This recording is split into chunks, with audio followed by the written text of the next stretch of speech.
You're traveling through another dimension. A dimension not only of sight and sound, but of mind. A journey into a wondrous land whose boundaries are those of imagination. Your next stop, the Twilight Zone.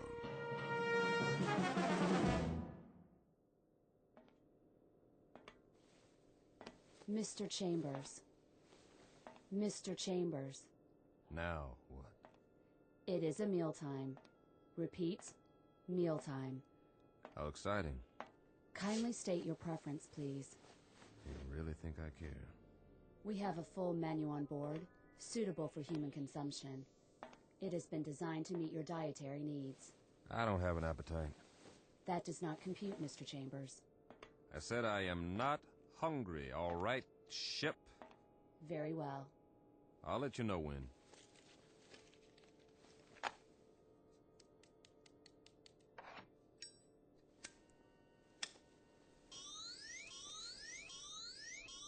Safety alert. Oh, but it's just a cigarette. Please extinguish all smoking materials at once. Please extinguish. Okay. Deposit in appropriate receptacles. This is a mandatory safety measure. I heard you. Thank you for your cooperation.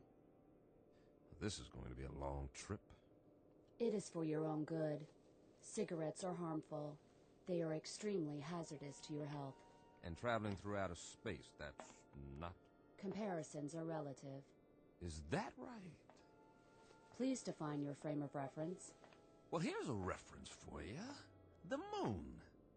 Which moon? Anyone will do. As in, why don't you go take a flying jump at it? Kindly repeat. Forget it. You do not care for food at this time. Leave me alone. You do not care. Yes, I do not care for food at this time. Very well. Very well, very well. Oh, ow! Oh, my hand. Please refrain from striking the walls of your sleep module. How do you expect me to sleep if you won't stop talking? We only seek assurance that your needs are being met. Your well-being is our primary concern. Yeah, right.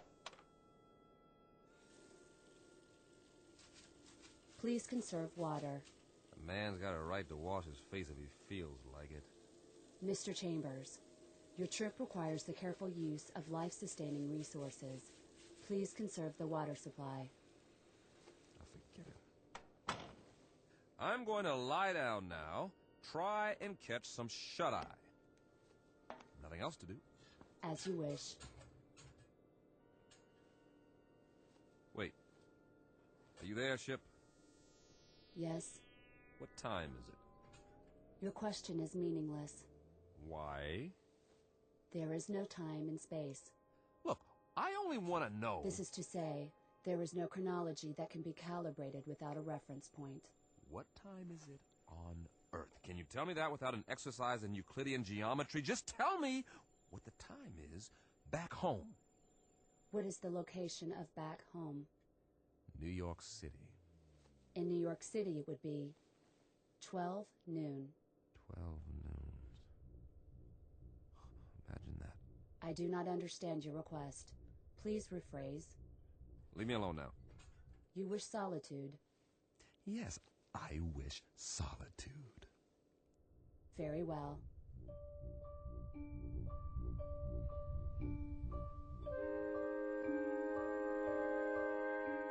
Respectfully submitted for your perusal, one Mike Chambers, linguist and cryptographer, formerly attached to the Pentagon.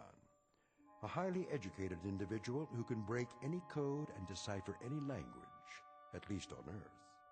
A man who shook hands, figuratively speaking, with a modern-day Christopher Columbus from another world. The height of this creature, a little over 9 feet, give or take a few millimeters. Weight, in the neighborhood of 350 pounds. Origin, unknown. Motives? Well now, therein lies the tale. And it's no ordinary one. You'd best hear the story from Mr. Chambers himself. Just remember, you're not on the Earth anymore. You're traveling at something close to light speed on a journey that will take you directly through The Twilight Zone.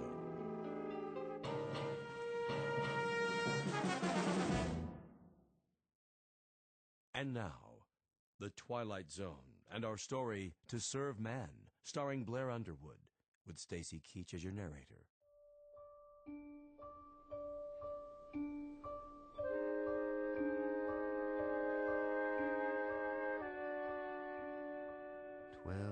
Noon.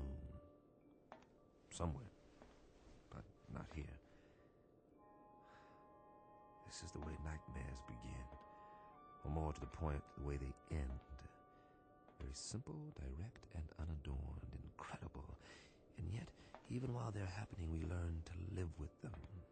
We digest and assimilate new information as best we can, beginning with the smallest bits, the ones that are easy to process.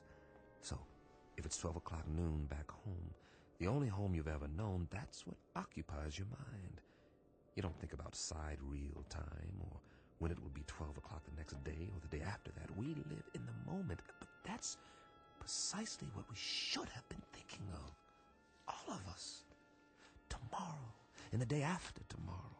We were preoccupied with the hands on a clock, while we could have checked off the days on a calendar, one by one, and appreciated all that we had while there was still time.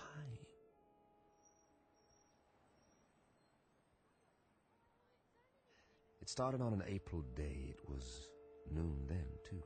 And people walked and drove and bought and sold and fretted and laughed as they have always done. The world went on much as it had, with a tentative tiptoeing along the precipice of crisis. There was the economy to worry about, and wars, and the Middle East, and all the other myriad problems, major and minor, that had been with us for years, but they had somehow begun to lose their edge. I suppose because we had grown so accustomed to them. And that's when it happened. Mommy, what's that? Why, I don't know. Something flying over in the sky. It must be an airplane. But it's so bright. I know what it is. It's a flying saucer. Oh, it can't be. Look, it is. That's when we first heard they had come. And that's when we should have prepared ourselves, but we didn't. Instead, we milled around like farm animals, worried only about our creature comforts, while the Secretary General of the United Nations made the first official announcement. I watched that broadcast, the same as you did, live from the lobby of the UN in New York City. It came from the lobby, not the General Assembly. That rather large auditorium was empty, not due to a long lunch hour or an ambassadorial walkout or even the end of the world. The representatives of all nations were at that moment watching their television sets and listening to their radios, much as were their peoples around the world. For, as it turned out, this would be a rather momentous afternoon. Ladies and gentlemen of the press, is this thing on? If you could move back, please, the Secretary General will answer all your questions. Move in. I'm trying. It's a show. Where's the other mic? Take evening news remote. Take one. Get it now. This is live. Mr. Secretary, if we can have a shot of you. Look at the cameras, please. Please, ladies and gentlemen, may I have your attention? Quiet, please. No questions just yet. I have a prepared statement. I say I have a prepared statement. Would you give me your attention, please? I'll read it now, if I may. Ladies and gentlemen, I should like to recapitulate the events of the past 11 days. On the 14th of March, shortwave broadcasts were received in the principal capitals of the world. It was established that these transmissions did not originate on Earth. Rather, their origin was extraterrestrial. The first messages were merely announcements that there would soon be multiple landings at various points around the globe. We were assured that these landings would be peaceful and that there was no cause for alarm. Nevertheless, United Nations forces were put on alert. As you know, these broadcasts continued to grow in strength for several days. Is it true that they've landed? Please, no questions yet. At 11 this morning, Eastern Standard Time, the first landing took place in an area outside Newark, New Jersey. We have subsequent reports of additional landings in Russia, Norway, the southern coast of France, Rio de Janeiro, and several other locations. It is the position of the United Nations that it would be premature to assume hostile intent. Our recommendation is that the world's countries remain calm and make no show of force.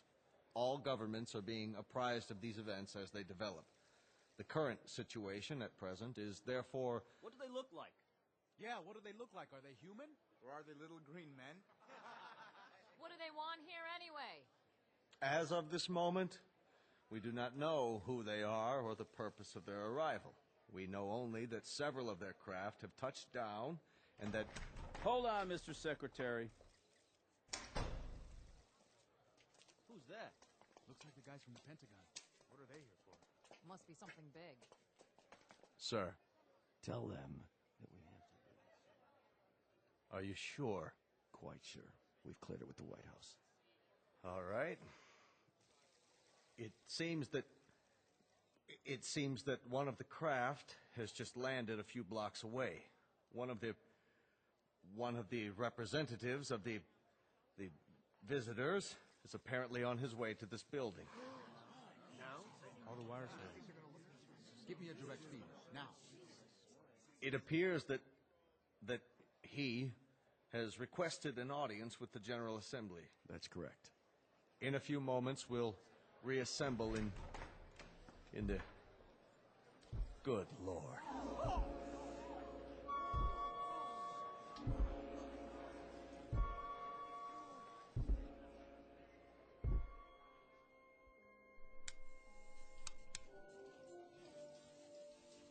Mr. Chambers, Yeah?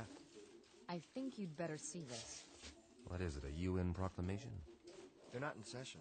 They've called a special assembly. This looks important. We don't even know where the ships are from. Once we triangulate the signal... Will you look at that? What? They're here. Jeez Louise, the size of him. That was the first time I saw him, or it, or whatever it was. I still don't know.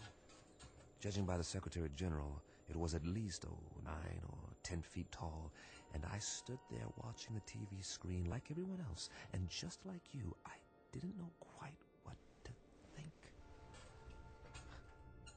Funny, I'd always imagined that first contact would be some kind of transcendent experience with special effects and a heavenly choir, the shock of finally seeing the other. Something not human, that's not from around here, definitely not.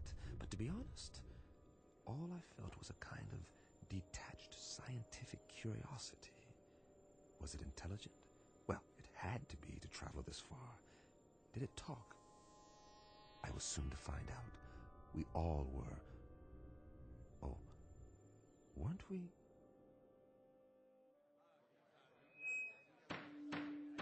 Come to order, please. May I have your attention? Not all of our member nations are here yet, but our visitor has requested an opportunity to address the Assembly. So, for the moment, I would ask you all to be patient. Please, order! Order! Remain calm! The floor is yours, Mr. Or rather... Ladies and gentlemen of Earth, we greet you in peace and friendship. We come from a planet beyond your solar system and well beyond your galaxy. A planet far more developed than yours. Why are you here? To establish... Hey, what's that book? Get a picture of it. That's the title. I can't see. He's not even moving his lips. He doesn't have lips, does he? To establish embassies here, and in the near future to set up reciprocal visits between Earth people and Kanamits. Kanamits, what's that? Must be what they're called. Write that down. Kanamits. How do you spell it? Speaking on behalf of the governments of the people of Earth, we bid you, Kanamits, welcome. How shall I address you? I have no name, as you understand the term, but you must have many questions. Please, feel free to ask me anything at all, of any nature. We have a great many questions, but to proceed in an orderly fashion, how did you discover us? How do you know our language? And as to your own planet, what is its political and social makeup? Of course, we most fervently wish to know why you have chosen us to... First of all, we must make the following admission. We do not know your language. Then how... Our own methods of communications are mental rather than verbal. Hence, the voice you hear is artificially generated. Your words, or rather, your thoughts, are received and processed by an automatic translation device. My responses are in turn electronically altered to simulate vocal sounds in a language known to you. You cannot speak, then? Not in the literal sense. Astonishing. We understand you perfectly. As to your other queries, our planet is not visible to you. It lies far beyond what you call the known universe. But it is highly advanced technologically. Its political and social makeup are complex. I cannot describe it without first educating you in the basics of our society. That may be a lengthy process. Are you willing to be interrogated here at the United Nations in a special plenary session? All of our nation's representatives could attend. I'm sure they have many questions. I would be delighted. I believe that is the proper response. We thank you for your courtesy. Until then...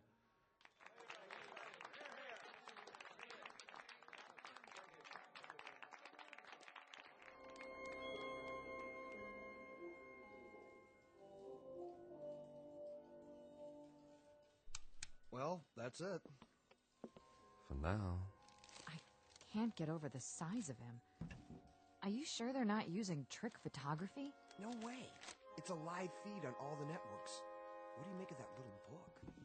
It only looks little in his hands. It's probably a perfectly normal hardcover. There's nothing normal about it if you brought it all this way. Maybe it's a dictionary. The most commonly used phrases. You wouldn't need a dictionary. He said they have an automatic translation machine. A guidebook, then. Protocols, that sort of thing. There's something printed on the cover. If we could just get a view of it. It's not in any language we know, that's for sure. No, maybe not, but any group of symbols can be deciphered. Even non-human symbols? That would be a tough one, all right. If he brings it with him next time, I can capture the image and try to enhance it. Do that, would you, Randall? This may be the challenge of a lifetime. I have got to know what it says.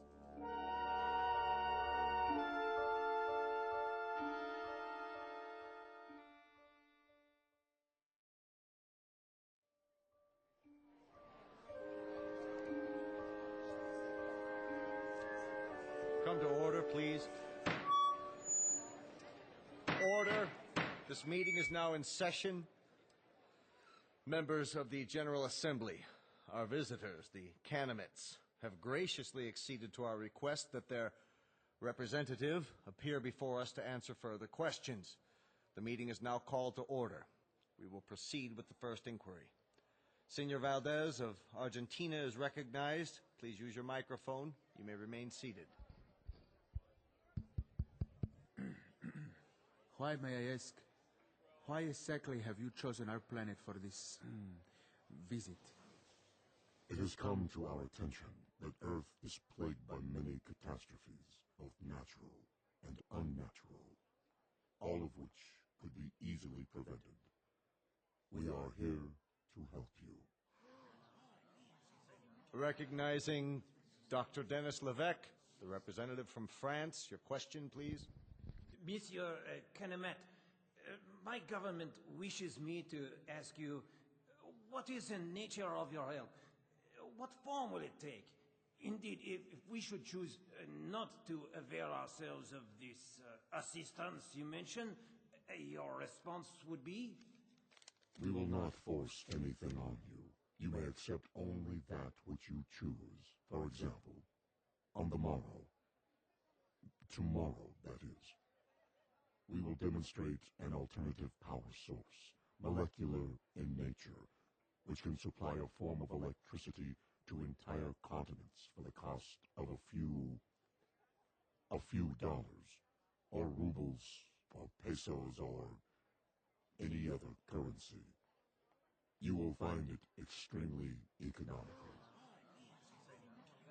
Mr. Grigori. Mr. Grigori, the Russian delegate, you have the floor. We would like to ask the Kanamit directly, man to man, what are its true motives? Are we to assume that your purpose is totally altruistic? That you have an abiding interest in helping others? Are we further to assume that there is nothing beyond this boundless humanity of which you speak? There is nothing ulterior in our motives. You will discover this for yourselves soon enough, by testing the various devices we make available to you. What devices? I think the representative has answered your question. For example, we can show you a simple way to add nitrate to the soil and end famine on Earth. We can demonstrate the principles of a practical force field to cloak each nation with an invisible wall, impenetrable by bombs, missiles, or any other weapons. This will bring international peace for all time, if that is what you want. Of course it is what we want. Of course it is what we want. In return, we ask that you trust us. Only that you trust us.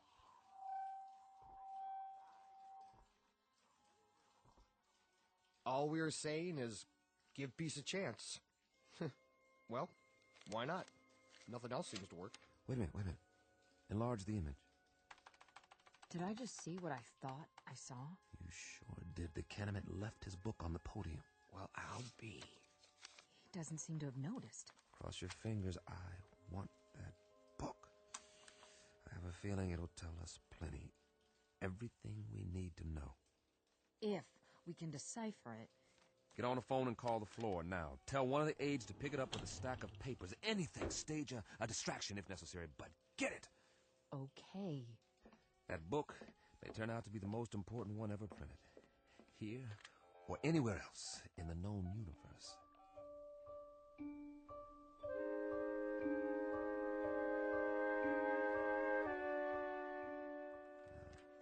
Cross-reference this code table with the first. Well, Chambers? I've almost got it, Colonel. What have you got? For starters, a migraine headache and a bad case of eye strain. Yeah, we're wasting our time. He can't lick it. Not in 8 hours, I can't, Colonel. It took almost a year to crack the Japanese code in World War II, and they had an army of experts working on it. This is the language of people from outer space, probably 500 times as intelligent as we are and 1,000 times more complex. You need help? All donations gratefully accepted. But, Colonel, I showed this book to everyone on my staff, and I've had a dozen people working on it since late last night. And? You must have some idea. See for yourself. We've tried pretty much everything. Single transposition, double transposition, every method of cryptography there is. Nothing seems to work on these pages. They're more like hieroglyphs, but with no known pictographic references. Is that what they are? Hieroglyphs? They have certain things in common with ancient Egyptian writing, but much more complicated. And we have no Rosetta Stone to decode it. So I can't honestly say whether we're any closer now or if we're still a million miles away. So you can't decipher it? We can keep trying, that's all. Standard, reverse, direct, systematically mixed, keyword mixed, random mixed, reciprocal conjugate, every sequence we can come up with. But I can tell you something right now, Colonel, both of you. This is a tough nut. A real tough nut. If it weren't so important. It must be. That Kanamit, or whatever he calls himself, made reference to it every third line in his speech. The White House agrees. If we could understand this book, we might be able to decipher the Kanamits themselves. I'm beginning to wonder if they need deciphering. What? Well, they've done all right by us so far. You mean their demonstrations? As parlor tricks? They don't seem like parlor tricks. That nitrate device they used in Argentina this morning. Now the soil has more vitamins in it than a health food store. That doesn't prove anything. I know that part of the country. It's as barren and fruitless as any place on Earth, and there are actually weeds growing in it now. 6 hours after the nitrate process. And the answer is in this book. It might be. And we might lick it or we might not, but I've got a strange feeling that... That what? That we're looking a gift horse in the mouth, and I've got another funny feeling, too. And that is? That if these Kanamits are as helpful as I think they are, you two boys will be out of a job, and so will I, in all probability. And very likely so will the whole UN. You won't need armies, or navies, or air forces, or security divisions, or world courts. They'll all be obsolete. Am I to assume, Mr. Chambers, that this is a scientific analysis, or just some Kentucky windage? I don't know what it is, Colonel, beyond an instinctive feeling. The same feeling tells me that when everyone on Earth gets enough to eat, when there aren't any more wars or diseases or famines, this world is going to be a Garden of Eden that stretches from pole to pole. Your optimism is refreshing, Mr. Chambers. But for the time being, I'd consider it a personal favor, not to mention a direct order from the Chief of Staff, that you continue your efforts regardless of how your feelings change. Keep deciphering until you break this code or language or whatever it is, and tell us precisely what the bloody book says. I'll do my best. No promises, though, gentlemen. Now, if you'll let me get back to work. Jim, I think we've... What is it, Pat?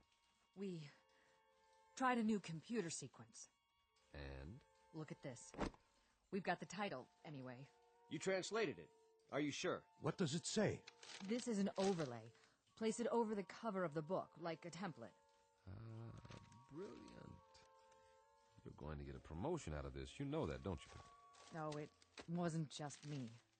Well, now, that makes the cheese a little more binding, doesn't it, Colonel? Let me see. It seems that our visitor's little textbook bears a very simple title right here on the cover. Well, what does it mean? What does it look like? I'd call that a fairly altruistic phrase, wouldn't you, Pat? I'd like to. It does seem unambiguous. It certainly does. It's a handbook. That's all. What does it say? Read the title for yourself. To serve man? This book is a set of instructions about how to do exactly what they've said. To help us, to help the world. How much clearer do you want it? They came here to serve man. That was the title of the book, no doubt about it. Pat and the rest of the staff had done it. They had come up with a template that deciphered the symbols on the cover, word for word. It was a place to start, and the most important one. At least we had confirmation of the Kanamits' intentions. Everything they had said was quite literally true. They were here for our sake. Of course, not all governments would be as easily persuaded, so at a closed session of the Security Council, our visitor was put to the test. The Pentagon provided credentials so I could attend, and I jumped at the chance. This was one meeting I couldn't afford to miss. If it went according to plan, the world would find out once and for all what, if anything, the Kanamits wanted for themselves. And whether the price, if there was one, was something the Earth could afford to pay. Though I, for one, didn't expect any surprises. Would you? Never in a million years.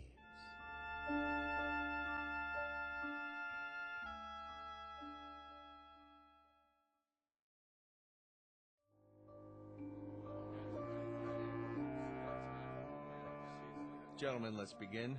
If you'll please be seated. The purpose of this meeting is to acquaint you with certain tests conducted over the past week. At the request of several delegates, and with the full consent of our guests, the Kanamits, these tests were photographed and recorded. You may now view the results.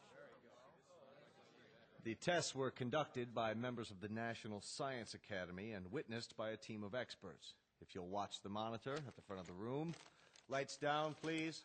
Begin the tape.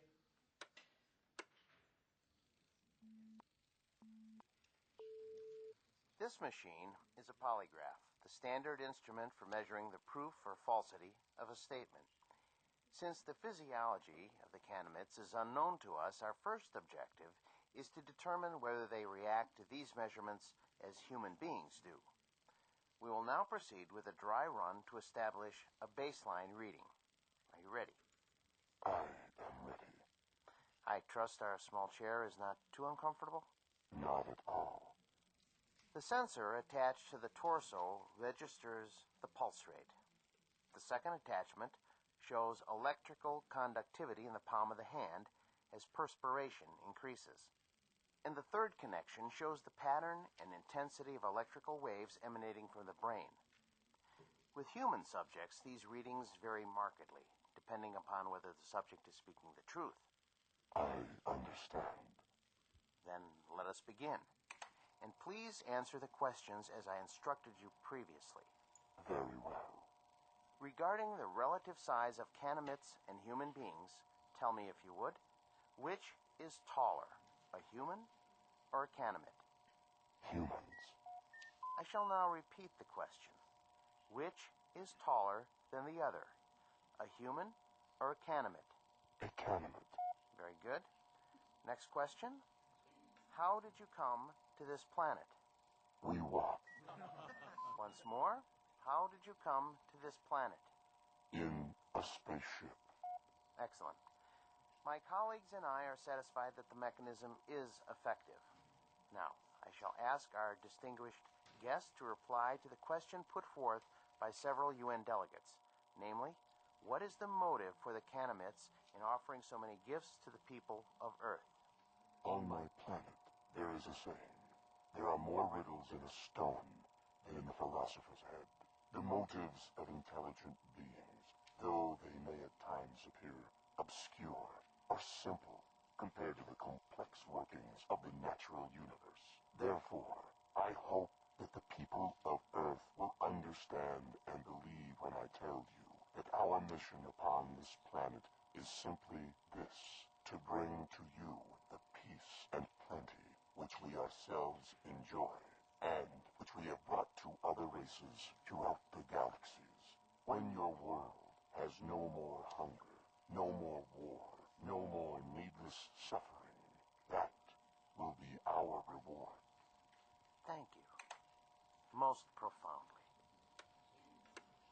There you have it, gentlemen. Lights, please. I should like to pose a question. Yes, Grigori. Who is responsible for that circus? I assure you, Grigori, the tests were quite genuine. A circus, a second-rate farce. If they were genuine, Mr. Secretary, why has debate been stifled? There'll be time for discussion tomorrow, the next day, and throughout the week. No one is stifling debate. I would remind the delegate from Russia that everything the Kanamit has promised is not only worked, but worked beyond our expectations. The force field that was tested yesterday morning, nothing could get through. And suddenly we find ourselves in a brave new age, when none of us need fear a hydrogen bomb or a missile. We are on the threshold of peace, Monsieur Gregory. Peace as we have never known it. Niet. I say niet.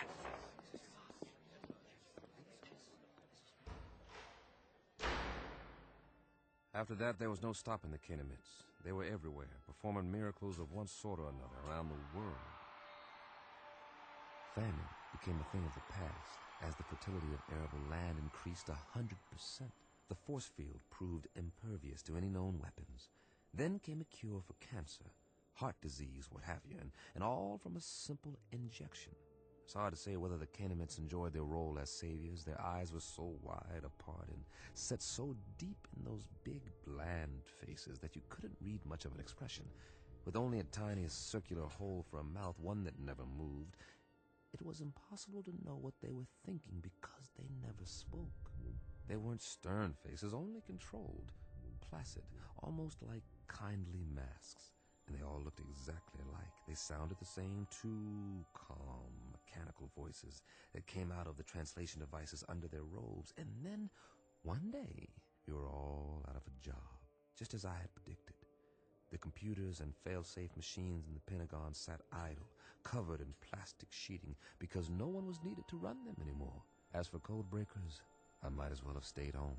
But something kept me there, as if I was waiting for the other shoe to drop.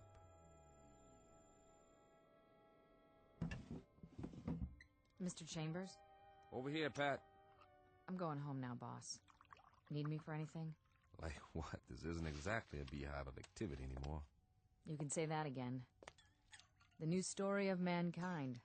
Nobody needs to decipher anything because, well, there aren't any more codes.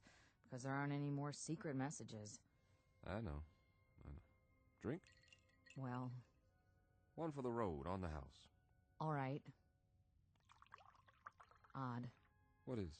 I mean, not reading about wars or insurrections or anything anymore. There's a rumor that they're going to disband the United Nations inside of a month. Here you go. The new millennium. Cheers. Cheers. How many Kanamits are here? Anybody ever figure it out? A few thousand, I guess. They've got embassies in every country now, and for everyone that comes, 1,000 of us take off on one of their ships. The reciprocal visits they promised. Now that's the odd thing, the ease with which human beings adapt. It's fantastic. One day an astronaut orbits the Earth in a little rinky-dink tin can, and they think it's the biggest moment in the history of mankind. A few years later, they're standing in line waiting to get on a ship that'll take them 1 zillion miles into space, and they act like they're going on a picnic in the country. That's human beings for you. Nothing phases them. Are you going? The exchange program? I'm on one of their waiting lists. What about you, Patty? Oh, I'm on the list, too. The trouble is, their quota fills up 24 hours after they announce a new departure. But while I'm waiting, I may as well continue studying their language. Good idea. Words reflect the values of the people who use them. If we can understand the vocabulary... I've got a fair command of it now. It's not that hard, really. And there are hints. Huh. Of what? The shades of meaning, the nuances. Some of the idioms are quite similar to English. That's how we unlock the title of the book. I'll get through the rest of it one of these days. More power to you. I gave up a month ago. But if I can help you in any way... Sure, boss. Did I say something? If you can help me. That was the phrase, wasn't it? And I meant it. The only thing you can help me with is... Is what? Help me get rid of this knot in my stomach. What are you talking about? One of those nightmares when something's wrong, but you don't know what it is yet. A little bit of the old sixth sense. That tells you what? Just that maybe we should have looked this gift horse in the mouth, after all. For all we know, it could turn out to be a Trojan horse. Oh, I don't think we've got anything to worry about. I'm going where no man has gone before. How can I resist? Relax. I'll tell you all about it when I get back.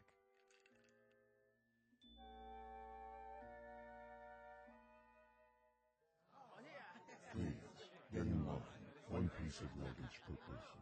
This way to the loading platform. I'm so excited. I can hardly wait. What do you think it's going to be like? They say they got an average temperature of 76 degrees on their planet, and the sun never goes down. Wouldn't that be something? And their clothing, it's metallic cloth, just beautiful. Kind of like spun gold. My sister has a brochure.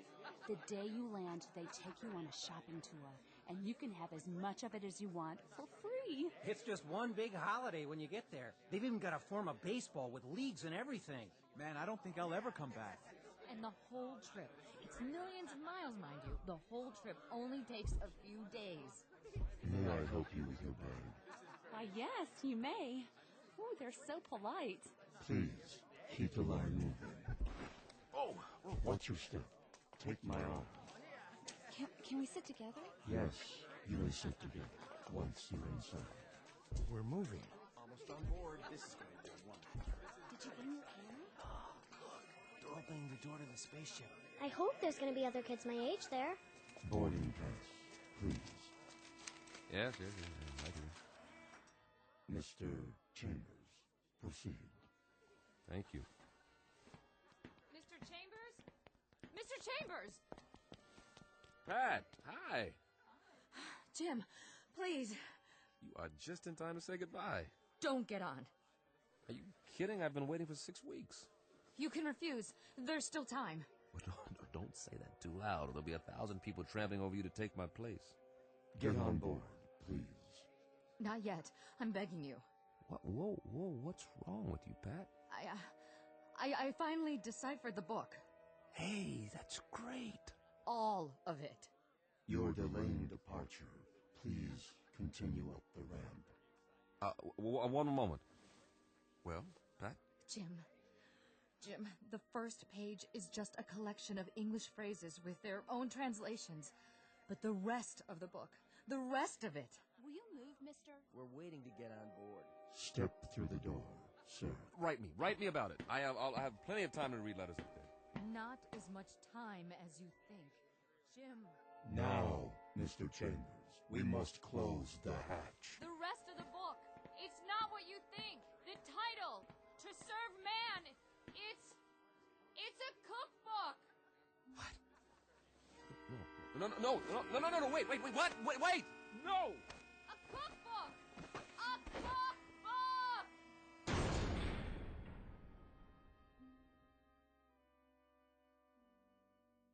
A very specific difference in points of view. To the wee ones, the little race of tourists known as humans, it's a marvelous adventure, a voyage to outer space, a chance to get away on the greatest vacation ever. But to the extra-large, granite-faced individuals known as Kanamits, it's nothing more than a cattle car, a very comfortable supply ship, bringing food from the other end of the universe to a place where appetites must be enormous. As I say, it's all in the point of view, a lesson in language and semantics from the Twilight Zone.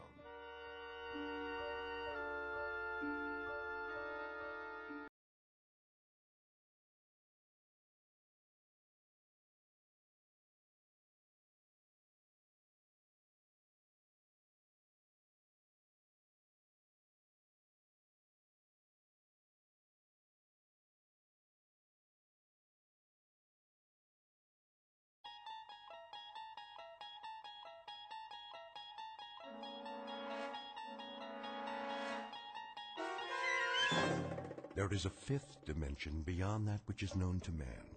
It is a dimension as vast as space and as timeless as infinity. It is the middle ground between light and shadow, and it lies between the pit of man's fears and the summit of his knowledge. This is the dimension of imagination. It is an area which we call the Twilight Zone.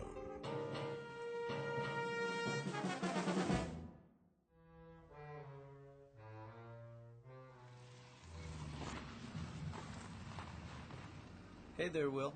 Morning, Mr. Reagan. Reagan? Yeah, that's a good one. Yeah, I want to open the gate? Yeah, I guess it is. A good one. Want to let me in on it? Let you in on what? You called me Will. Yeah, so? So, my name's Harold, you know that. Since when? How long you been working here? Oh, long time. All that time, I've always been Harold. Some people call me Shorty, but never Will. And I'm Arthur. My wife calls me Artie sometimes, but if you want to be Harold, that's okay by me. Oh, I get it. You want I should call you Arthur from now on instead of Mr. Reagan? You got it. Guess that makes us even. Will? Harold, do you a favor? What's that? Leave the parking lot open, then take the rest of the day off. Okay, I'll bite. What for? You must be tired. Didn't get much sleep last night, huh? Have some breakfast, cup of coffee. See if that helps. Helps what? To get your head on straight. You can open the gate now, Harold. Or whatever your name is. Sure, if you say so.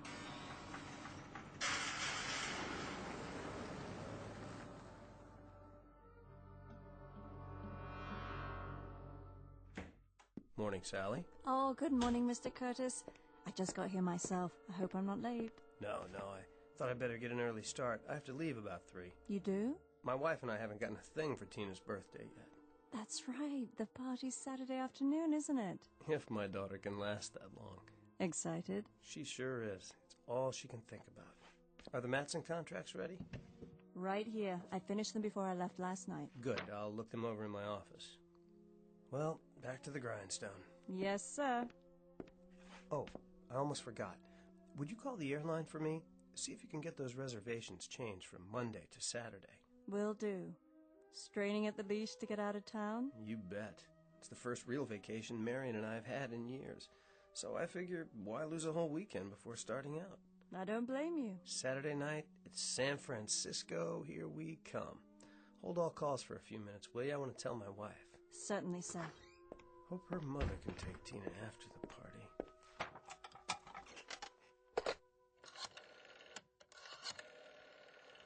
Oh, for heaven's sake. Sally! Sally! I can't get a dial tone. What's he doing? I don't know. This isn't in the script. Sally, I said... Who are you? What are all you people doing in... Cut! Where did Sally go? What happened to the wall and... I said cut. All right, everybody, take 5.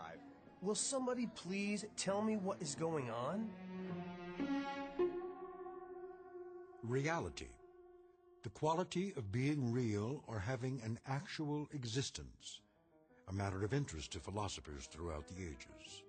The definition comes from the dictionary, and it directly concerns one Arthur Curtis, 36 years old, and a successful businessman. Or so he believes. Mr. Curtis is about to discover that the line between reality and unreality can be very thin indeed. In fact, under certain conditions, it may be less than thin. It may be invisible. At least in the Twilight Zone.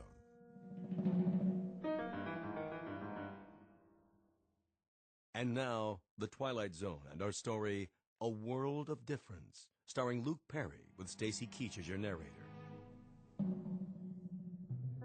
I asked you a question. All of you. What are you doing here? Get out of my office. Come on, Jerry. That's not my name. Is it so hard to make a phone call? Lose the ad-libs. Who are you? Remember, Jerry? Marty Fisher, your friendly neighborhood TV director. What are you talking about? How soon they forget. Sally, what is all this? Something go wrong, Mr. Reagan? Why are you sitting there like that with your feet up? Take them off the desk at once. I thought we were on a break. We are. Why don't you go to your dressing room while I talk to Jerry? Sure, Marty. Call me when you're ready. Watch the cables, Miss Lawson. Of course I will, Kelly. You'd think I'd never been on a set before. What are all these lights for? I can hardly see. Pretty hard to shoot without him, Jerry. This isn't exactly verite. That camera, what's it for? Will somebody please tell me? I'm warning you, Jerry. Oh? And who do you think you are? That's funny.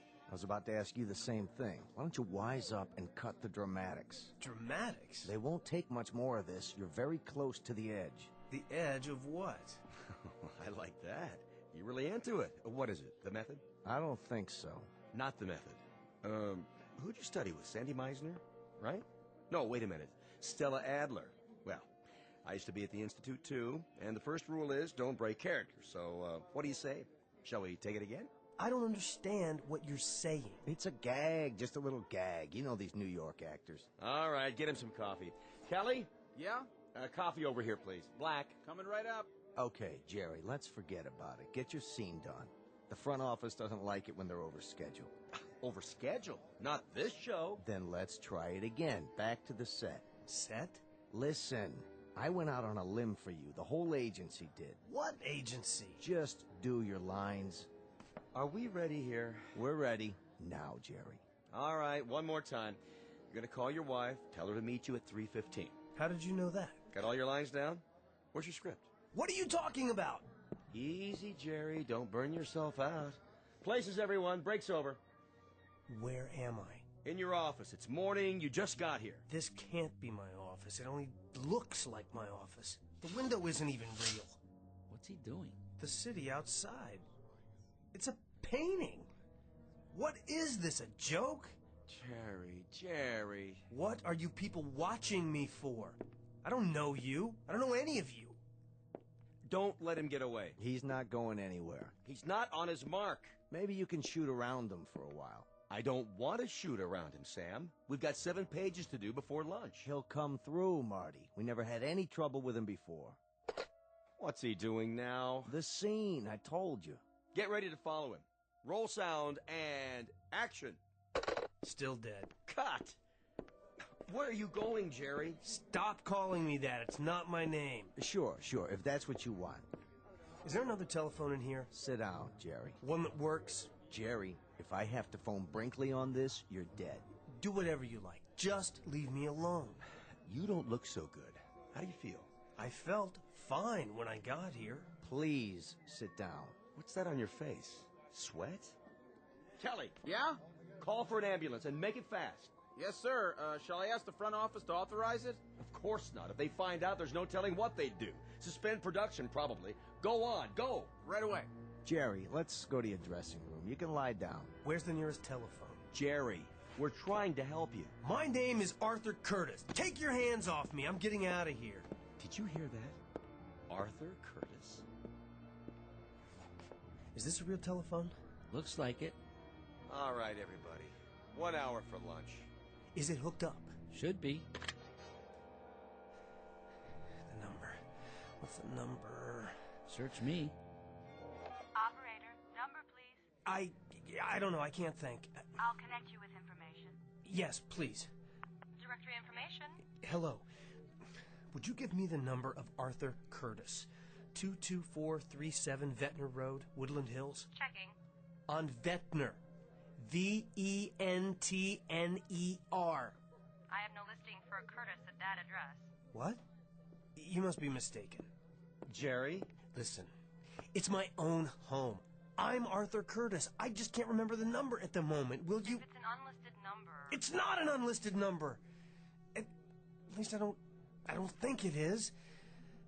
Look, would you try again? I know there's a phone there. I'm sorry, sir. Jerry, put the phone down. You're wrong, operator. Connect me with your supervisor. Let's go to your dressing room. Listen. Give me the phone. What are you doing? You're not yourself. You're sick. Get your hands off me. I'm trying to help. Well, I don't need it. I'm getting out of here. Where are you going? Home. Jerry, somebody stop him.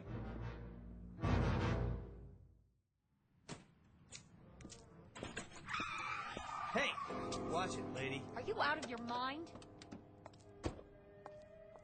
If you're drunk again, Jerry... Let go of me. Look, I don't care if they bounce you.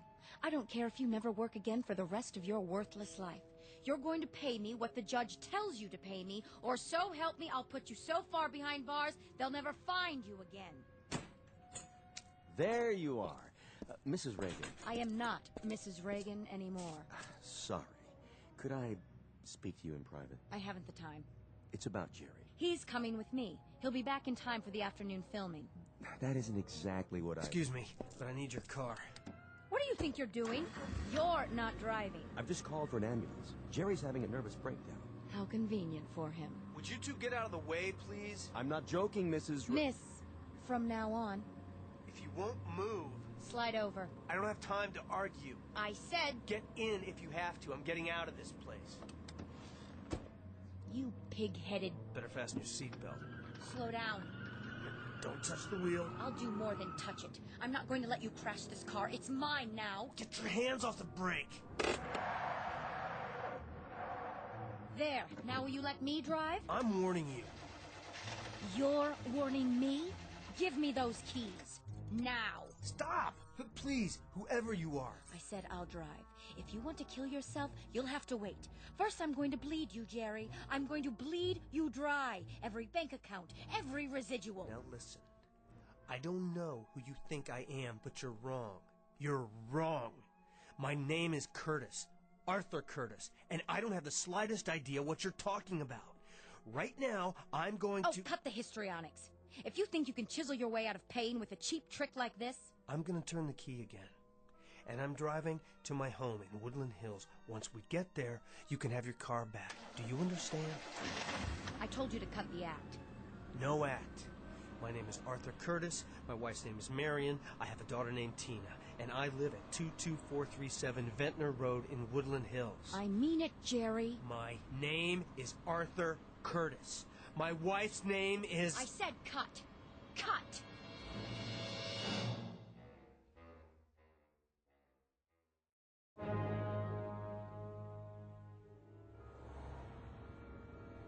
don't understand. I've made this turn twice now. Let me know when the grand tour is over, will you? I don't know where I am. And yet I must. This is my neighborhood. I live here. Do you? I have, for years. Ever since I bought the house. But my street, it's just not here. What do you want, Jerry? An Academy Award? I've told you, my name is... Oh, can it, will you? Who are you trying to convince? You may as well give it up. You never had a less receptive audience. Why do you refuse to listen to me? Go ahead, then. Play it out. Make a complete idiot of yourself. I couldn't care less. I'm trying to find my house. Is that so hard to comprehend? Well, you're not going to, no matter how hard you try. And why is that? Simple. Because there's no such thing as Ventnor Road. Keep quiet. I'm trying to think. And what's more, there never was, except in your dreams. What's in the glove box? That's none of your business. This is my car now. There must be a map. Let me have it, please. Get your hands out of there. I'm just trying to... Tina! There she is! Who's Tina? My daughter! Another little secret you never told me about. When did that happen? See her? Skipping down the sidewalk? Oh, spare me. Hi, honey! Over here! It's Daddy! This is too much. You're going to get us both arrested. Tina, honey! Come here! I didn't have anything to do with this, remember that. Tina? Thank God. Leave me alone. But you're not Tina. Sorry, little girl, I thought... You scared me. You're a bad man. Get in. But that dress... I thought she was... I said get in. Or would you rather go to jail for attempted kidnapping? You should have let me drive in the first place. None of this would have happened.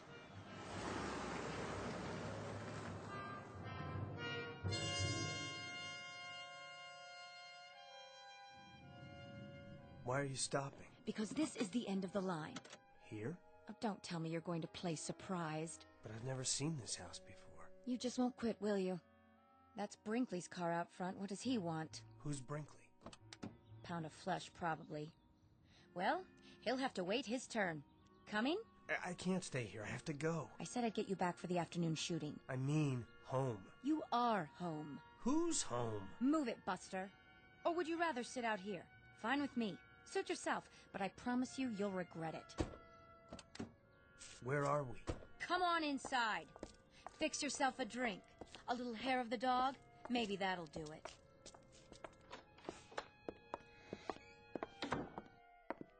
Jerry.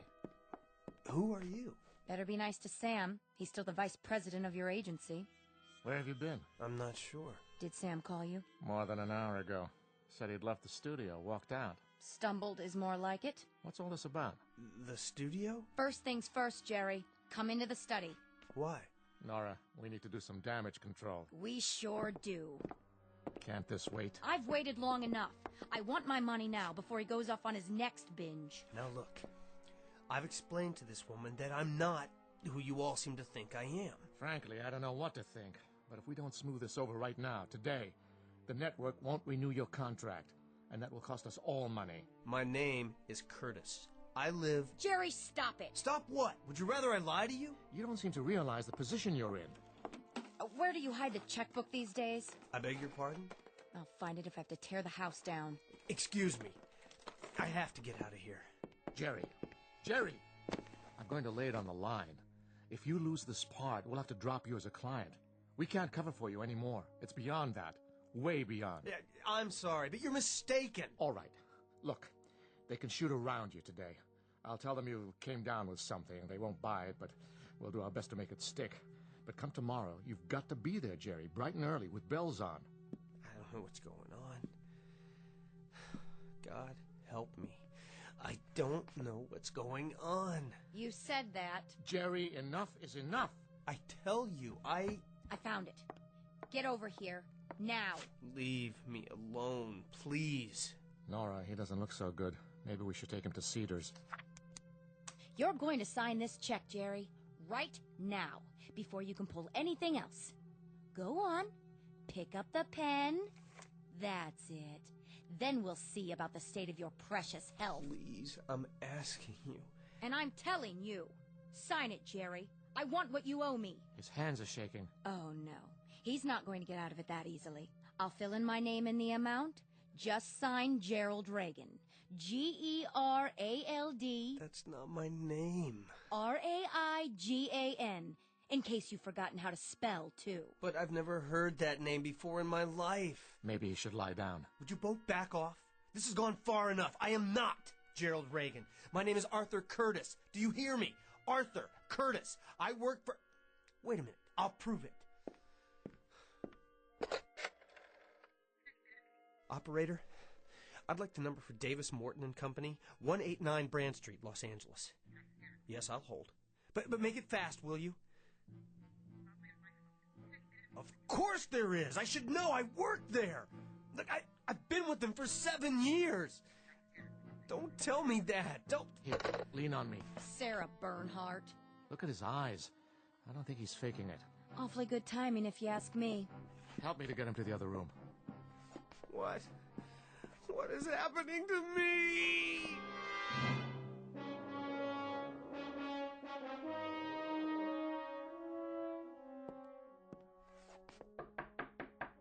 Jer?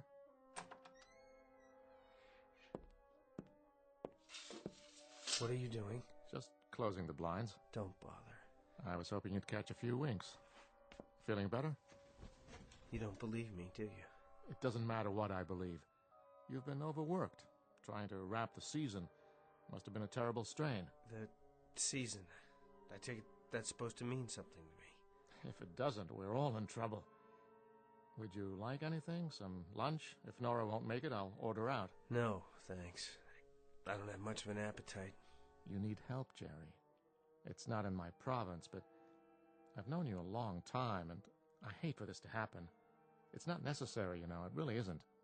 Can't you see what's happened? Why don't you tell me? You know what this is? A script. For what? It's all right here. Take a look. Cast of characters. Arthur Curtis, 36. A young business executive. Happily married. Let me see that. Curtis lives in Woodland Hills, California, with his wife and young daughter. Where did you get this? It's yours. From the dresser here, where you left it after studying your lines last night. Go on, keep reading. He is married to Marion Curtis, 33. A charming young woman, typical of that efficient breed which can manage a house and family and still have ample time for... Ring a bell? Who wrote this? That's neither here nor there. Some hack, probably.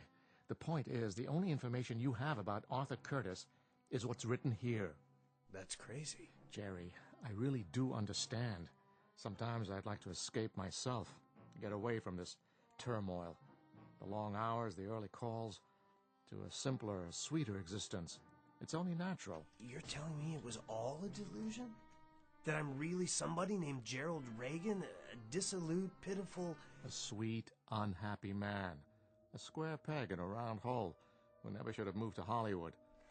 Burdened with that harpy in there. Jerry Reagan, who wanted to be a serious actor once.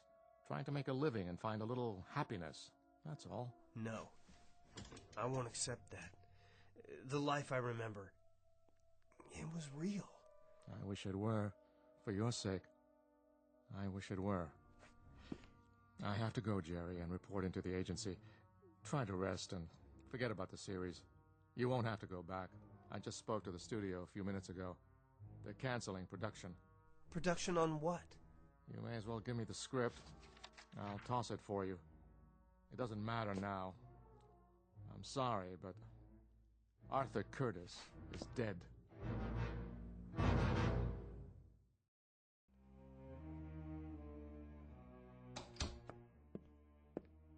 Well, what's his story? I don't think it's a story. Not this time. All better? Or should I fix him some milk and cookies? He's had it. Withdrawn from the playing field. And I can't say I blame him. Go on, then. Get out of here. I'll whip him into shape. If he thinks a little breakdown is going to let him off the hook. Wait! Jerry! Well, what do you know? It walks. Out of my way. Yes, sir. What is it, Jerry? I've got to go back. I told you it's too late for that. It's finished. No, I've got to get back to my office. If you mean the set, they're probably tearing it down already. And as far as I'm concerned... But they mustn't. Don't you see? I'll never get back if they tear down the only connection I have to... Jerry, knock it off. I can't do that. Jerry!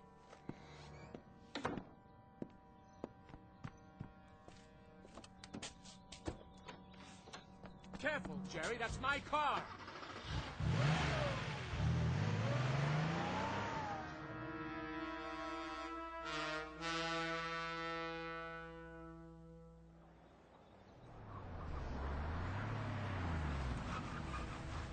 Name? Open the gate. Oh, that's you, Mr. Reagan? I'm in a hurry. Oh, sure. Nice car. What happened to your... Now, Harold. Well, see, your name's not on the list anymore. I mean, Reagan's not. That other one you gave me. What did you say it was? Curtis something? I don't have time for this. Hey, did you get fired? Real sorry to hear it. Or maybe you quit. Either way, I'm not supposed to... Stand back. Huh? No, I was just saying...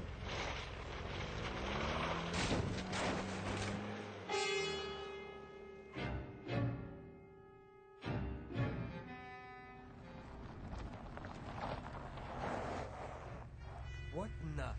Hey! You can't do that! Put that down!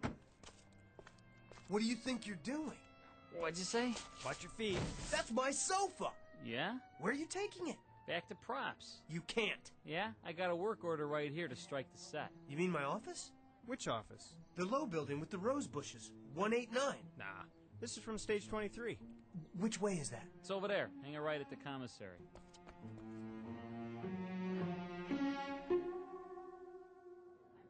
Take the wall down? Not yet. Get the desk and chairs. Where do you want them? Hold on! Pardon me, Mr. Reagan? Don't touch the desk yet. Or the chair. No? How come? I have to get something. Oh, sure. Go ahead. It'll take us a while. Too bad, huh? Nice set. Real nice. Kind of sorry to see it go.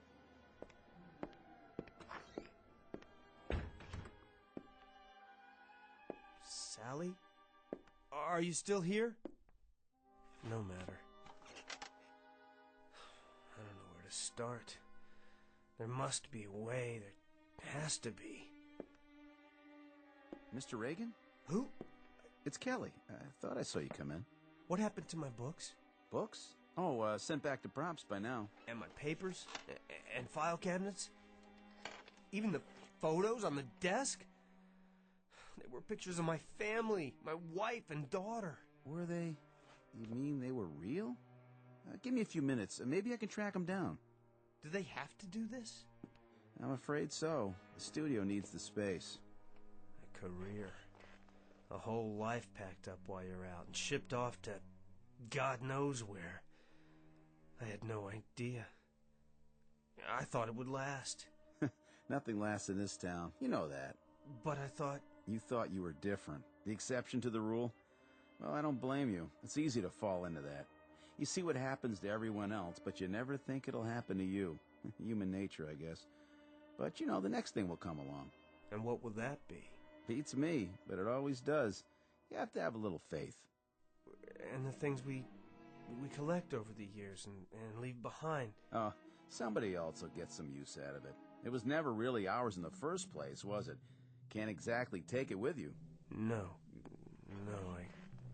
I guess you can't. They're ready to take the walls down now. You might want to sit somewhere else. I thought if I got here in time... Thought what? Nothing.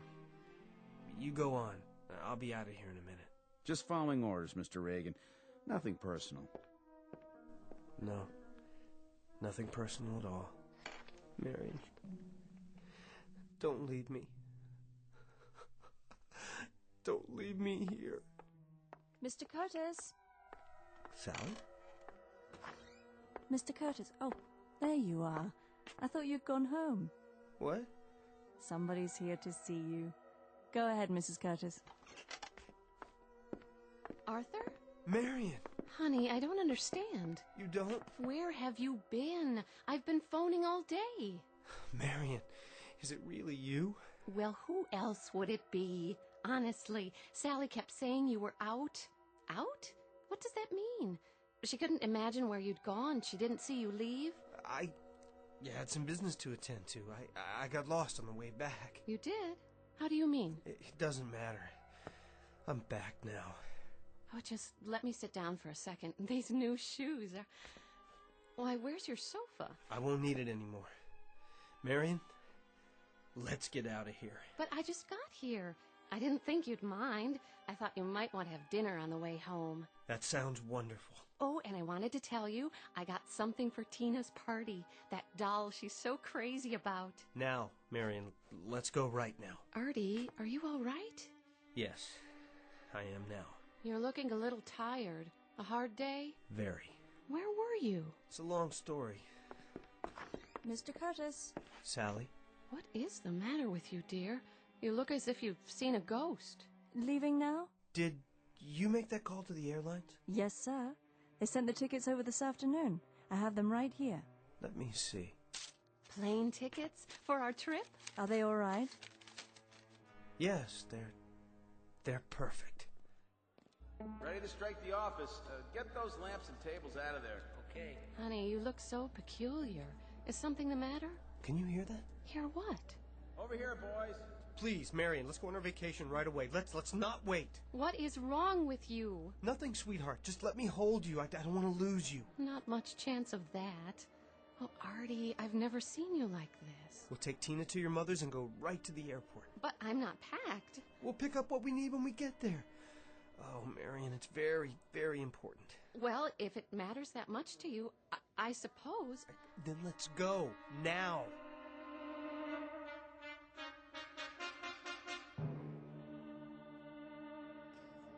Hi there, Mr. Brinkley. Have you broken it down yet? Not just about to. Has Reagan been here? He was a minute ago. Where? The office set. And he's not there now? Nope. You didn't see him leave? I didn't. Any of you guys see where Reagan went? Nope. Sure didn't. Would you look in his dressing room? Sure thing. Well? Not in his dressing room. Then, I wonder where he's gone. Wherever it is, I hope he finds what he's looking for.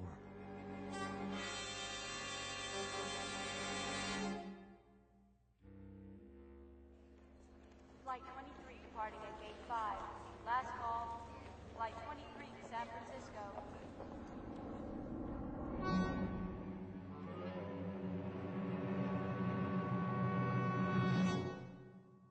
Reality. The quality of being real or having an actual experience. Words of definition from a book we call the dictionary. Words that fail to recognize man's gift for creating realities of his own.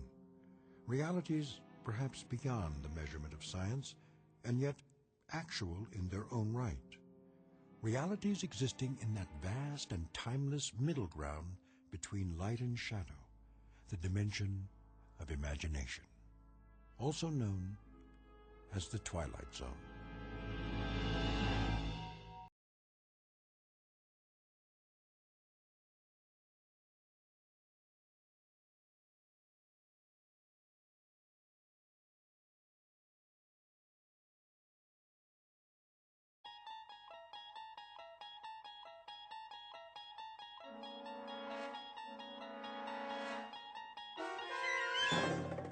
You unlock this door with the key of imagination. Beyond it is another dimension, a dimension of sound, a dimension of sight, a dimension of mind. You're moving into a land of both shadow and substance, of things and ideas. You've just crossed over into the Twilight Zone.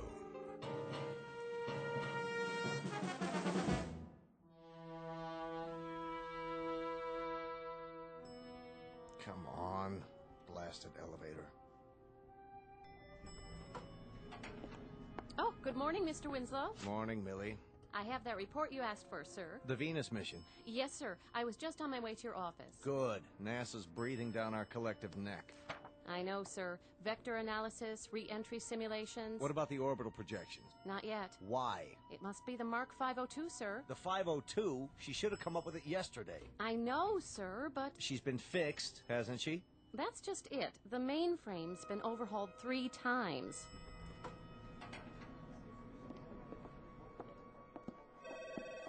Data Inc., how may I direct your call? One moment. Mr. Ballard? Ballard, I need a word with you. Morning, Mr. Winslow. What's wrong with the 502?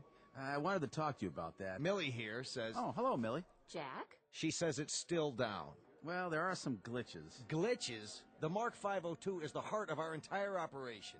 Here's the report, sir. All the figures we have as of this morning. Well, we'll just have to stall NASA. I'll get back to my office now. You do that. Ballard, come with me. Sir, if I may make a suggestion. I have a suggestion for you. Get me the rest of those figures. Yes, but with the repairs and downtime... We should have had them yesterday. Who's in charge of her? Fred Danziger, sir. What happened to Elwood? You said to bring in someone else when he couldn't locate the problem. Right.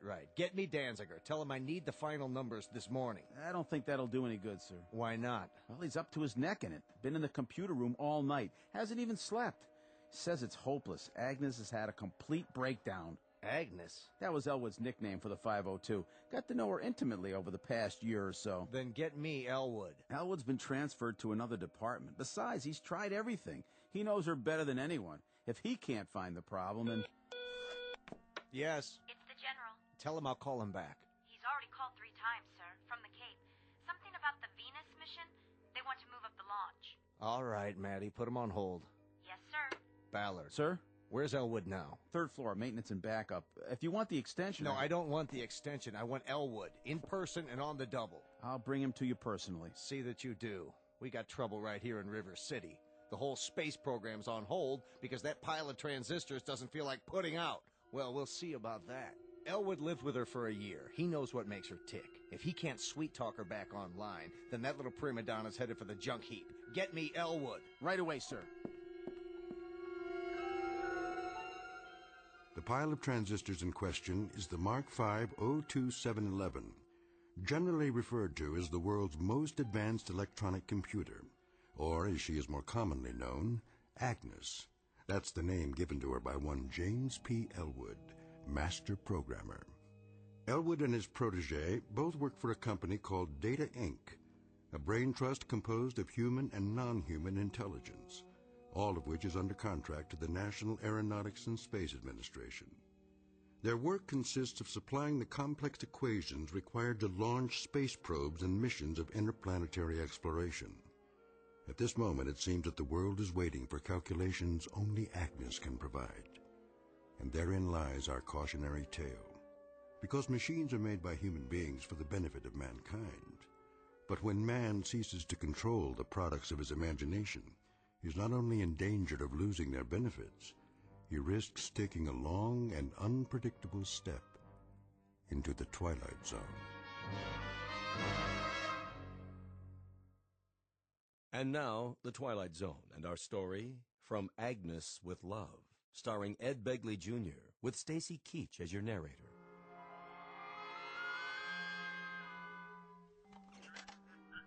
Yes, General. As soon as possible. Yes, sir, I understand. Yes, Maddie. The director of NASA online, too. Tell him I'm sorry, but we're still double-checking the figures. I'll call him back in a couple of hours. All right, sir. And Maddie. Yes? Any sight of Ballard? He just got off the elevator with Mr. Elwood. Thank heaven for small favors. Send them in. Yes, sir. Mr. Winslow, you remember James Elwood? Yes, come right in. Close the door. How do you do, Mr. Winslow? You wanted to see me? I most certainly did. Nice weather we're having, isn't it, sir? When Mr. Ballard showed up at my desk, well, you can imagine my surprise. My first thought was, what have I done now? But then I thought, how bad can it be on a day like this? Do you know the trees are all in flower? Elwood, please. Well, they are. I saw them when I rode my bicycle to work. Elwood! Yes, Mr. Winslow. Something urgent has come up. It has? I'm relying on you. Well, then the thing I can do will be my... Agnes has broken down.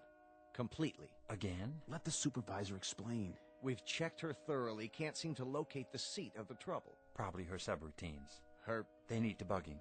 That would be my guess. Of course, it's an informed guess. Hear that, sir? That's why you're here. Suppose we have a look. But Fred's with her now. I don't know how he'd feel about my cutting in. The devil with how he feels. Let's get on with it.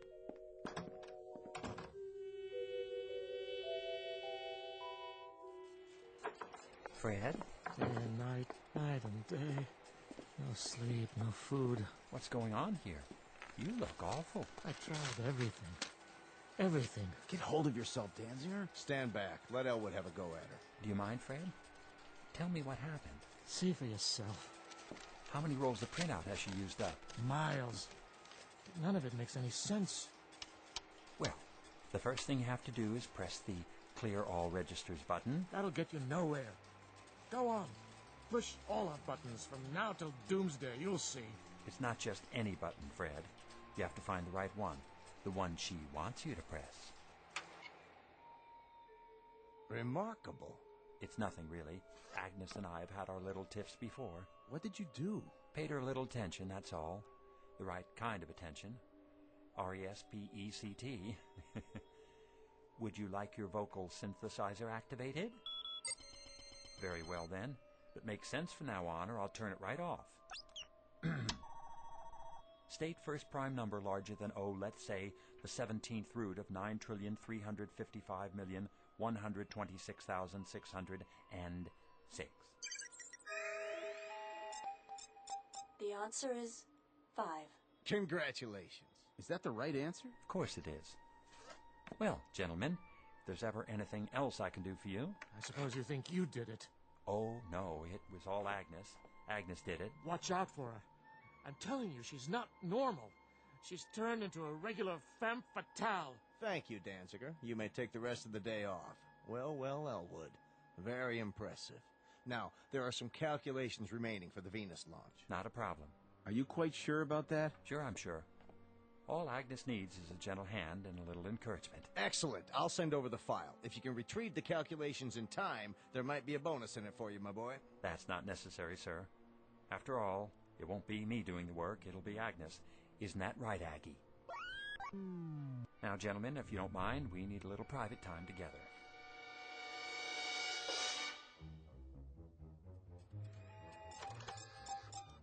Very good, Agnes. I'm proud of you.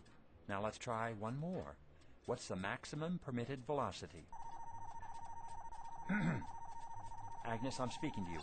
Indicate maximum permissible velocity of the stated aerodynamic missile. 17,528.27 miles per hour. Ah, thank you, Agnes. I appreciate your cooperation. Mr. Elwood, Millie. here are the rest of the specifications. Mr. Winslow wanted you to have them right away. Oh, thank you. Thank you very much. No problem. Oh, wait. Yes? So, you heard about my new assignment? Well, my old one, really. But as of this morning, it's new again. So you might say... one might say... Everyone knows. Congratulations. She's something, isn't she? Who is? She beat the world's chess champion 4 out of 5 games. And she's a foremost expert on missile ballistics. She can solve any logistical problem you throw at her in less than a millisecond flat. Is that right? Of course. I'm the one who trained her, puts her through her paces. How nice for you, Mr. Elwood. Millie? Yes? Millie, I was wondering, do you think, could I, take you to lunch sometime? When you're not busy, that is. Why, thank you. You're very sweet. I really have to get back now, Mr. Elwood. Oh, sure.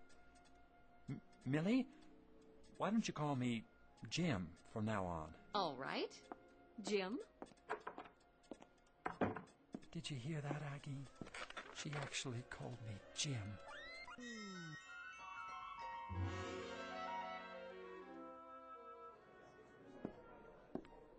Excuse me. Yes? Do you happen to know which office is Miss Mildred Clark's? Mildred. Oh, you mean Millie. Down the hall, first door to your left. Thank you. Do you have a delivery for her? What? That package under your arm. Oh, this. It's for... That is, it's from... I'll give it to her for you. Oh, no. I'd like to be the one to give it to her. I mean, whoever it's intended for. Whomever. I'll just be on my way. So you shouldn't have any trouble. No trouble at all. I'm sure I won't. Elwood, is that you? No. Yes, it is, Mr. Winslow, sir. What's that behind your back? Nothing. Just this package from my mother. From my mother, actually. It's... Elwood, I'd like you to meet Walter Holmes. How's it going? I'm putting Holmes here in charge of the third-floor computers. Third floor? Well, he won't have much to do there, will he? Though they're bright enough little machines. Little being the operant word. I sure do envy you, Mr. Elwood. You do? Taking over Agnes. Everyone says you're the top man in the field. Me?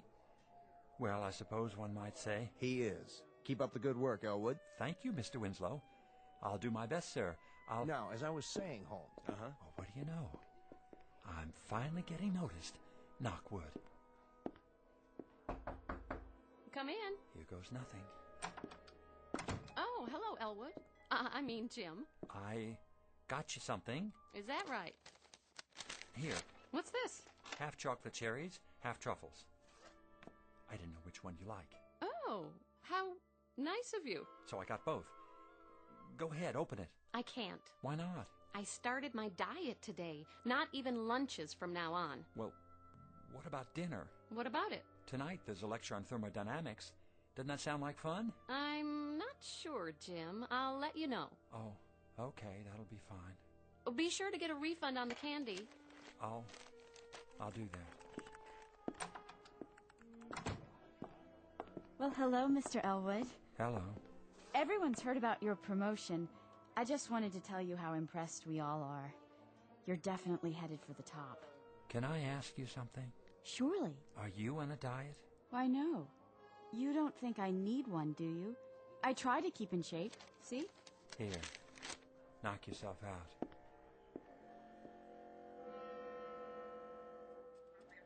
Not tonight? Sure, I figured. What? Tomorrow night? 7 o'clock? Thanks, Millie. Bye.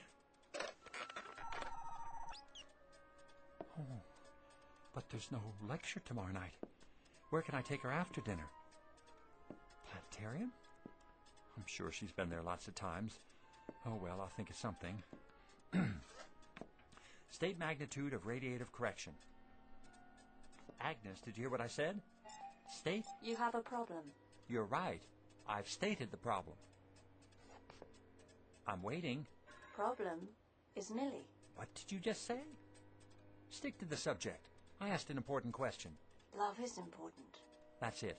If you don't want to work, I'm turning off your voice synthesizer. Take my advice. Agnes knows best. Listen, I know you're an oracle of wisdom when it comes to atoms and rockets and missiles, but I don't need an electronic brain to advise me about... All right, why not? Let's give it a try. Advise me where to take Millie after dinner tomorrow.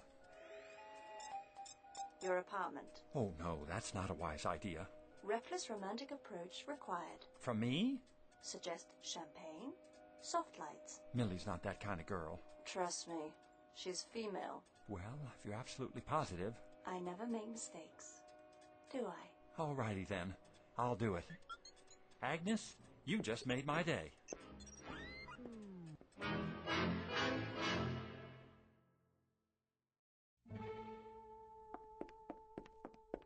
Well, here we are. Yes, it looks like it. Millie, I just wanted to say...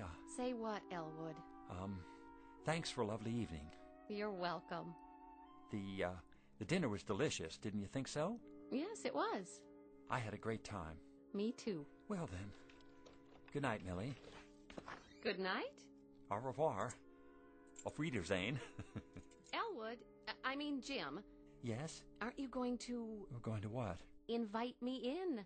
Invite you? This is your place, isn't it? Oh, yes. Sorry. Of course it is. Come in, please. Nice apartment. Thanks. I like it. Not a lot of extra room. Well, I don't need a lot of room. Just me, myself, and I. And my books. It's cozy. Do you think so? Have you actually read all these? Sure have.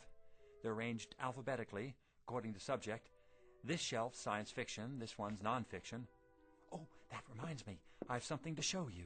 Oh, you do? Yep. The latest interpretation of Einstein's theory of relativity. Here. You don't have it, do you? I must have missed that one. Oh, well, don't feel bad. You're welcome to look at it while you're here. Thanks. In fact, we can go over it together. Some very interesting points. Feel free to sit here next to me if you like. Now, let's see. You go ahead. What? Read it to me. All right.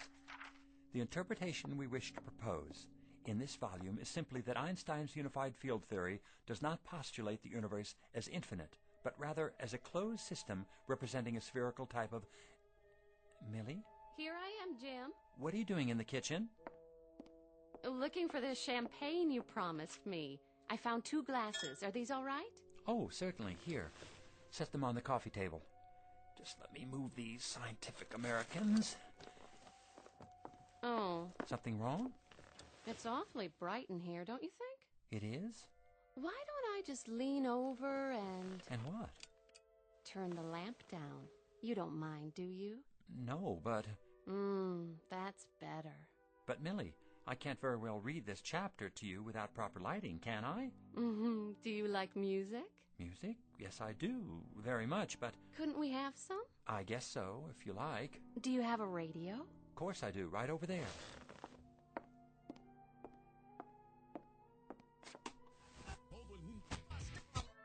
There. That's better. But I thought we were going to compare notes on Borston's treatise on Einstein's theory of... Oh, forget Einstein. All the universe you need is right here with me. Oh. You dance very well. Very well. Doesn't that beat get to you? In what sense? Well, stand up. Go ahead, stand up. Feel the music. What does it say to you? Actually, it does make me think of something. And what's that? I used to play trombone in high school. Really? Mother couldn't afford a tuba. Hold out your arms. There. Now confess. You feel something, don't you? Something strange. Something you didn't expect to feel. I certainly do. Do you know what it means? Yes. You're dancing on my instep. Oh, you're impossible. Please, I'm sorry, Millie. I shouldn't have said that. Have some champagne. Well, all right. If I can get this cork out of... Oh! My dress! Gosh, I'm sorry about that. I'll get a towel. Don't bother. You've done enough. Millie, wait. I'll see you tomorrow. Thank you for the dinner. Good night. Please don't go. Let me explain. Oh, well. I don't blame her. Now, what am I going to do with all this champagne? I better drink it. It'll just go bad. Oh, yuck. Why did I have to add all these bubbles?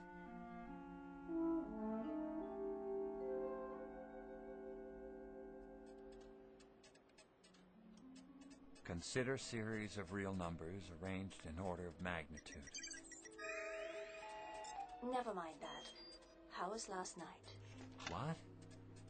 Oh, great, just great. We danced and drank champagne till dawn. Then we took a ride through the park and...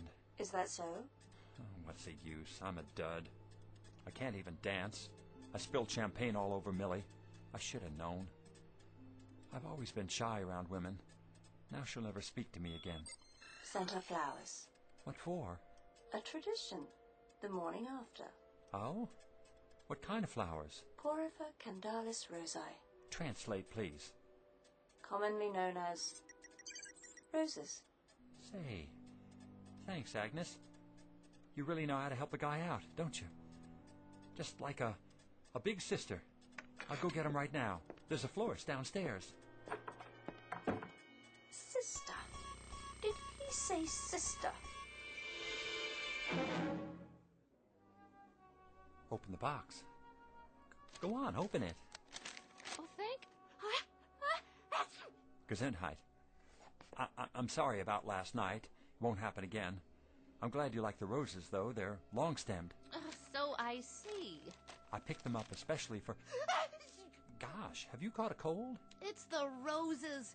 I'm allergic to... You are? Oh, Elwood, please go away. Oh, all right, if you say so. And take these with you.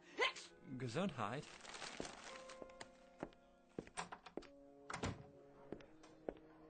Oh, Mr. Elwood, there you are. I was hoping to run into you. You were? I wanted to thank you for the chocolates. They were absolutely delicious. Glad you enjoyed them. Do you happen to like roses, too, by any chance? Why, yes. I adore roses. As a matter of fact... Here. Oh, he gave me flowers. What next? Champagne?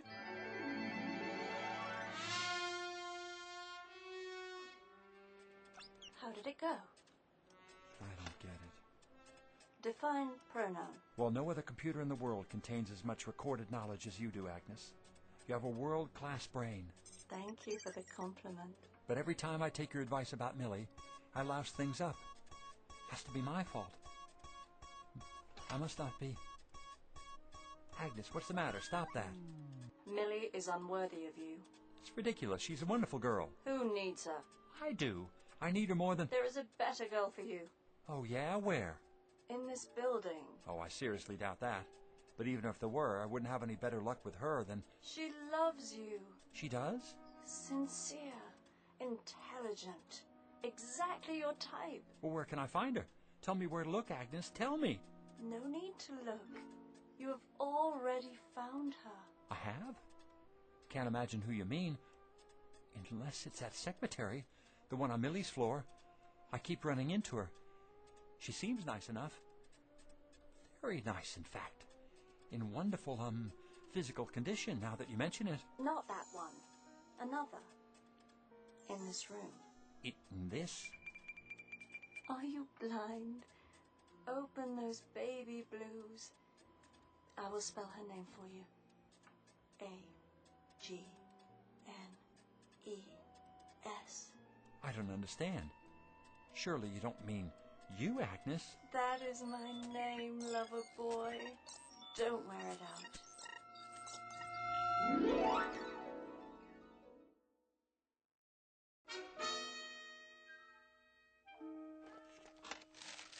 Here you are, Elwood.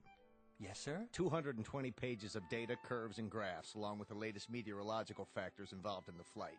Feed all the pertinent information to Agnes. She has to come up with all the answers in less than a week. Is she up to the task? I guarantee it. Remember, an error of 1 millisecond can cause a 400,000-mile divergence from the trajectory. You understand the problem, Elwood? Can this new spacecraft execute 6 eccentric or elliptical orbits around the planet Venus and return to Earth safely? That's it, in a nutshell. Now, let Agnes get to work. Yes, sir. Oh. Be careful with this part. Better correct the escape velocity to compensate for solar radiation pressure. Got that? I asked you a question, Agnes. Answer, please. Did Millie forgive you? Stop that. Correct the escape velocity and forget about Millie. Are you still seeing her? Yes, we have a date tonight.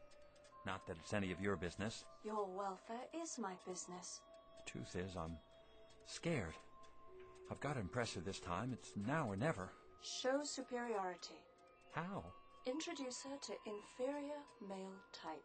Name a male who's inferior to me. Third floor programmer. You mean Walter Holmes? Correct. Walter with the red sports car? Incorrect. Blue sports car. Walter with the suntan and the muscles? That is the one. He's inferior to me? Definitely. I find that hard to believe. Well, he is working with those outdated third-floor machines. Introduce them. Millie and Walter? Are you sure? Would I lie to you? No, you're incapable of lying.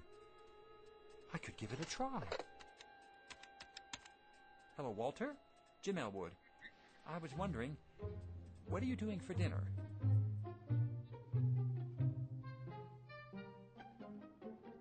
He insisted we drop by before dinner. So you told me. He needs my advice about programming his computers. You know, those little bitty ones on the... Oh, hi, Elwood. Walter, this is Millie. Millie, Walter. He works with the... Well, come in. Elwood, you didn't tell me. Tell you? Millie has the most incredible eyes. Oh, why, thank you, Walter. Oh, call me Wally. Please, can I offer you a drink? Well, I suppose. Nectar for a goddess. Looks like an ordinary martini to me. It is nectar. All this time at Data Inc., and we've never met. Well, we'll just have to make up for lost time. I think I'll have a martini, too. Do you like sports car races? I've never actually been to one. I'm driving this weekend. Got a Mustang 500. Sounds dangerous. Well, danger adds spice to life, don't you think? I can do 160. An astronaut can do 17,000 miles per hour. Would you like to slip behind the wheel sometime and see how it feels? Oh, I'd love to. I'll make my own martini. I'll get it. Hello? Oh, hello, CW. Yes, he's here. Oh, hold on. It's the supervisor. He's been looking for you. For me? Elwood here. Sorry to spoil your evening, Elwood, but it's an emergency. Washington insists on advancing the blast-off by 3 days. We need your data. you get it to me right away? You mean tonight? Afraid so. See you in an hour. Better brew a big pot of coffee. But, sir... Anything important?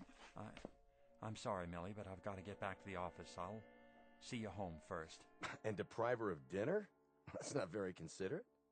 Say, maybe I could fill in for you. Oh, that would be nice. I don't know. You don't want to ruin her evening, do you, old man? Just because you got hung up? Well, no, but... Good. It's settled in. Always glad to help a friend. Oh, I hope you don't mind, Jim. No, that's all right. Perfectly understandable. Well, good night, all.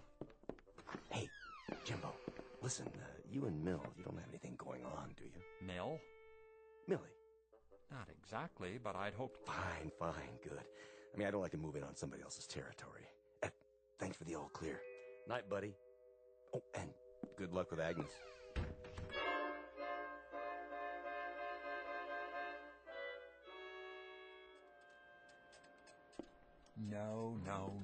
No. Forget the radiation pressure from the sun. Agnes, will you please concentrate? Now answer this. Do new conditions permit 6 successful non-concentric orbits of Venus plus re-entry? Go ahead, I'm waiting. Did you make progress tonight? Agnes, concentrate.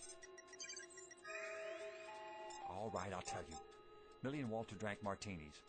Walter took her to dinner, and I'm starved. Why did you tell me to introduce her to that muscle boy?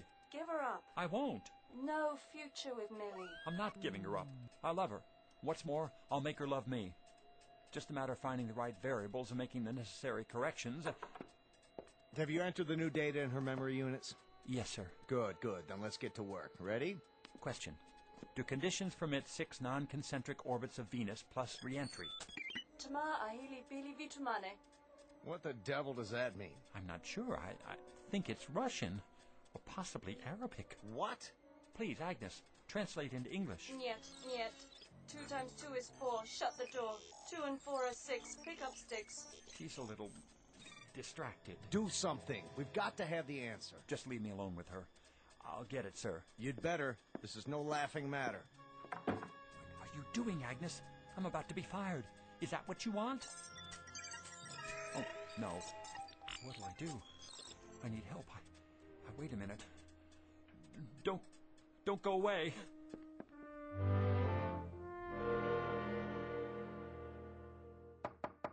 Excuse me. Hurry back. Oh, it's you. I know it's late, but I need your help. Take it easy, buddy. Come on in. Hello, Jimmy boy. Millie, are you intoxicated? It's okay, Jimbo. I'll drive her home. Later. Oh, you're no fun. Bottoms up. Walter, you're a senior programmer. Well, I'm not on your level. Listen, Agnes is fouled up. I need all the help I can get. Sure, old boy. First thing in the morning. That's too late. It has to be now. And leave this lovely girl all alone? Don't worry, Jimmy. Wally will take care of me. Sure, I get the picture. Good night, Millie. Sorry I interrupted you. Oh,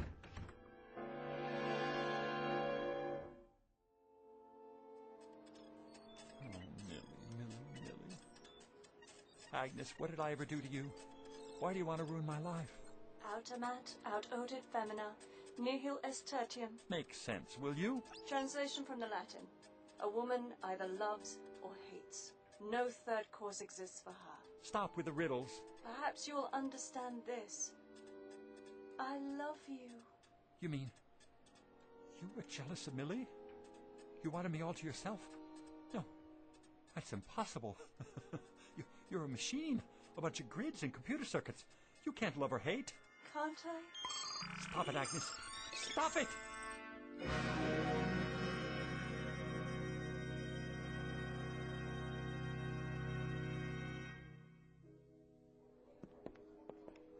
But that's incredible, sir. Jim Elwood's one of the finest computer programmers in the country. So was Fred Danziger, and he couldn't handle her either. I'll give it a try. That's all I can do. Elwood, how are you feeling? Look at all those printouts. Must be miles of it. 2 times 2 are 4. Shut the door. 2 and 4 are 6. Pick up sticks. On your feet. It's gonna be all right, Elwood. You've been working very hard, and we appreciate it. Now, how about a nice long leave of absence, eh? In the meantime, I thought I'd let Walter here take over for a while. If you don't mind, old buddy. You? That's too rich. She knows all about you and Millie. You haven't got a chance. What's he talking about? I wouldn't know, sir. Watch out for the femme fatale, the Black Widow, the praying mantis. You have to be careful. I tell you, or she'll fix you but good. She'll clean your clock. She'll tell you lies, and then, just when she's got you where she wants you, she'll... Should we stop him? Let him go. The boys in the white coats are on the way. He was a good man. Well, do your best. Don't worry, sir. I'll have the answers in no time. It's just this little switch here. You did it. It was nothing, CW. I've had a lot of experience. Keep it up, man. Keep it up. Now, Agnes, isn't there something you want to say to me? Something about the Venus Project? What? All right, we can talk about other things for a minute. If you like, yes. I understand how you feel.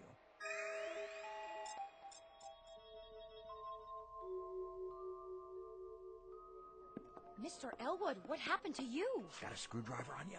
What are you doing? Taking this sign off the door. Mark 502711. James P. Elwood, programmer. Oh, well, it was nice while it lasted. I should take it with me. But I won't be needing it where I'm going. Want it? But, Mr. Elwood...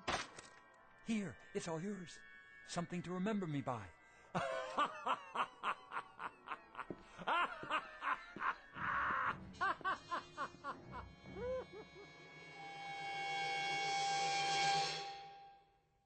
Advice to all future scientists of the male persuasion. Be sure you understand the opposite sex, especially if you intend to be a computer expert. A few extra courses in psychology might make all the difference. Otherwise, you may find yourself like poor Elwood, defeated by a jealous machine, a most dangerous breed of female, whose victims are banished forever to the Twilight Zone.